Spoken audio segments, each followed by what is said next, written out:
Viento. Eran las últimas 5 palabras de cierta historia plasmada en las páginas de un antiguo libro, amarillento ya por el polvo que siempre se acumula en las bibliotecas, por la empecinada humedad del clima de aquella ciudad y por la natural decrepitud de todo ser viviente. Porque esos son los libros, seres vivientes. Razón por la que ciertos escritores ven a los suyos como verdaderos hijos. Dicen por allí que los únicos que se han dado cuenta de que esos apretados cientos de hojas de papel tienen vida son los escritores de alma, es decir, aquellos que escriben ficción. A los ojos del hombre todo ha sido creado antes de que él apareciera sobre la tierra. Por eso supone que nada nuevo hay bajo el sol, como vulgarmente se dice.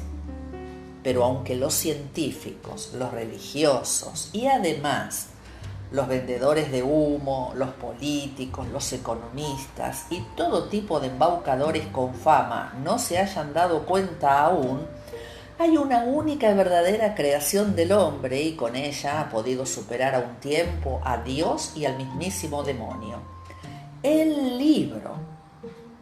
Ninguno de esos dos seres ha concebido un libro jamás, y nadie tome esto como una blasfemia o un desafío al Averno, a menos que sea capaz de mostrar un libro escrito por el Creador o por el Señor de los infiernos. Por supuesto, vale aclarar que esta afirmación en nada mancha la grandiosidad de Dios ni la bien ganada mala fama de Satanás. Como quedó dicho al principio, eran las últimas 5 palabras de cierta historia plasmada en las amarillentas páginas de un antiguo libro. Palabras que develaban el misterio y a la vez lo separaban de Aníbal, el lector que durante 7 días le había permitido inmiscuirse en su vida y que al cerrar el libro se quedó pensando en su última oración: ese extraño que me habita. Aníbal juzgó de extensa a la novela, pero lo hizo a causa de sus ansias por saber cómo se cerraba la trama, sin imaginar que lo haría con aquellas 5 palabras que después golpearon a la puerta de su conciencia sin que él supiese la razón, es decir, que aquel antiguo y amarillento libro representante de la suprema creación humana tenía vida. El título de la obra era Honorable Congreso, entrecomillada la primera palabra, y el argumento hablaba de un hecho de corrupción que salpicaba a políticos oficialistas y opositores de su país. Aunque pensándolo mejor, salpicaba resultaba un término demasiado benévolo. Más bien habría que decir empapaba. Era un domingo de otoño por la tarde. Compromisos sociales del resto de su familia dejaron a Aníbal momentáneamente solo en su lujosa residencia. La última oración de la novela había sido dicha cuando el protagonista era tragado por las sombras de la noche, y entre esas sombras andaba Aníbal cuando cerró el libro, empapado por el final de la historia y sumergido en uno de los sillones del cuarto de estar. Afuera, el sol se había empeñado en resaltar los colores del parque, igual que los pájaros su canto, las flores el perfume y el viento su propia y notoria invisibilidad. Aníbal se puso de pie, dejó el libro sobre el sillón y cruzó lentamente la sala rumbo al jardín pensando en aquellas 5 palabras: ese extraño que me habita. Cuando por fin pisó el césped, no fue el sol, ni los colores del parque, ni fueron los pájaros, ni el perfume de las flores quienes lo recibieron. Fue el viento, con su propia y notoria invisibilidad. El viento, imposible de ver, pero arremolinándole el cabello. Imposible de ver, mas provocándole el flamear de su camisa. Imposible de ver y, sin embargo, imponiendo su marcada presencia.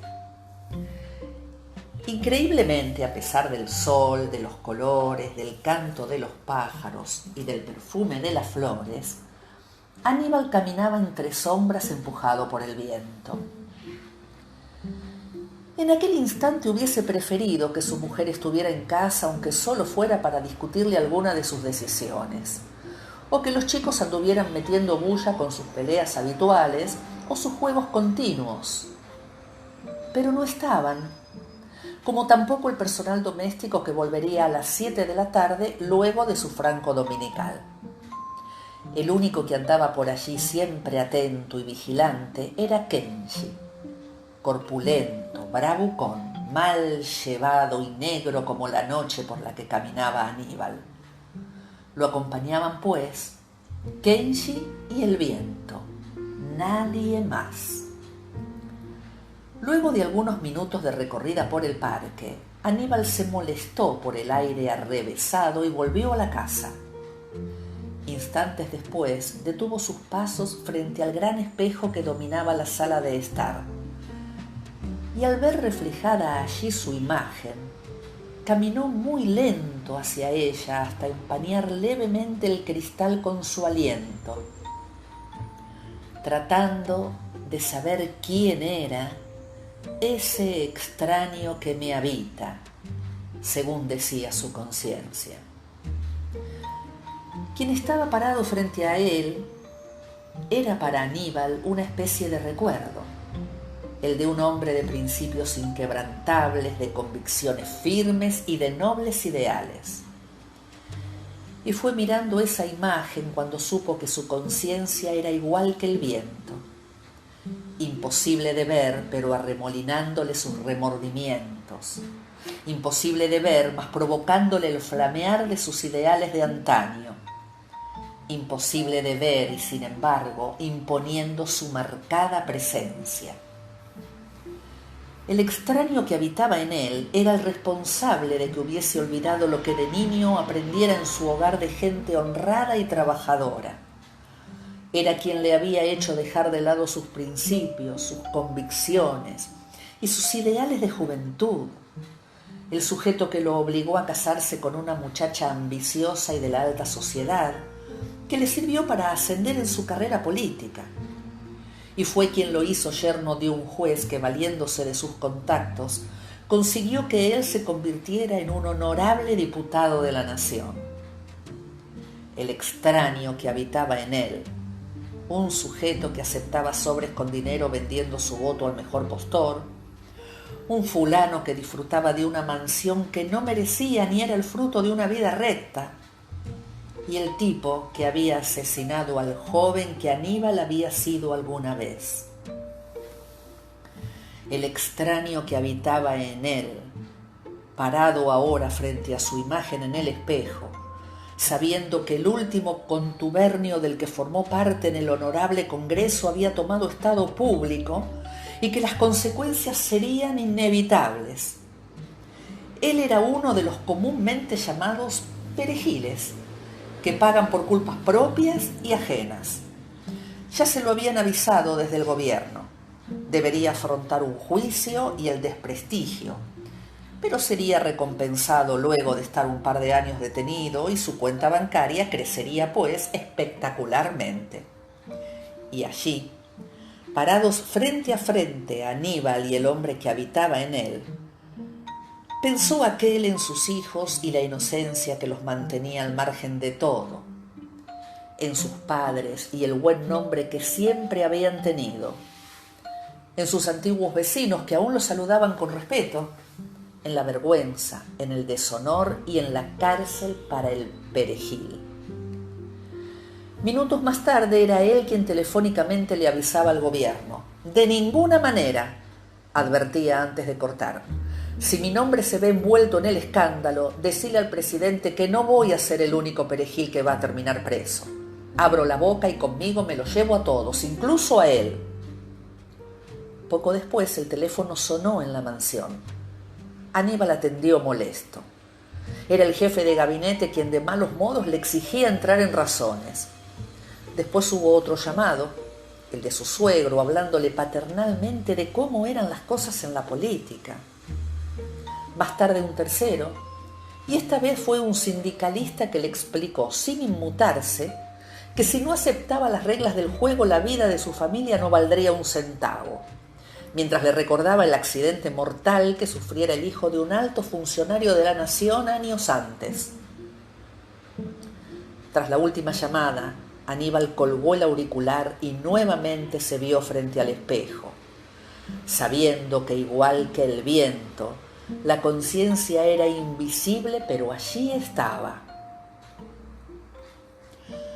A las 7 de la tarde en punto regresó Adela, la mucama. Kenji, el oscuro Rottweiler, estaba nervioso. Una hora después entraba a la casa Verónica, la mujer de Aníbal, acompañada por una amiga y su esposo. Llegaba desencajada, desesperada.